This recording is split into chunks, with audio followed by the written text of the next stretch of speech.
হাসিনাকে ফেরাতে ইন্টারপোলের সহায়তা চাওয়া হবে। প্রশ্ন হচ্ছে, ইন্টারপোল কি গ্রেফতার করতে পারে?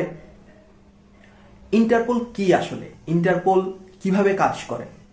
ইন্টারপোলের ফুল মিনিং হচ্ছে ইন্টারন্যাশনাল ক্রিমিনাল পুলিশ অর্গানাইজেশন। এটা 1923 সালে গঠিত হয় এবং বাংলাদেশ 1976 সালে এটার সদস্য পদ লাভ করে।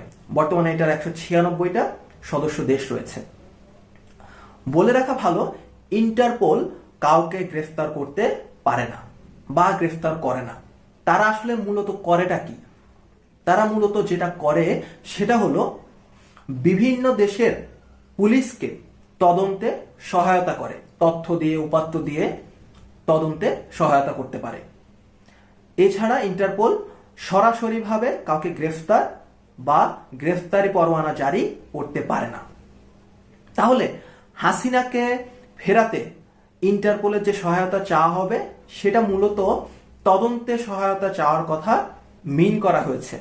যদিও চিফ প্রসিকিউটর এই ব্যাপারটা ক্লিয়ার করে বলেননি, কিন্তু আমরা ইন্টারপোলের কার্যক্রম থেকে এটা বুঝতে পারি যে ইন্টারপোল শেখ হাসিনাকে গ্রেফতার করবে না বা গ্রেফতার করতে পারবে না, বরং শেখ হাসিনার বিচারের যে তদন্ত সহায়তা সেটা ইন্টারপোল করতে পারে।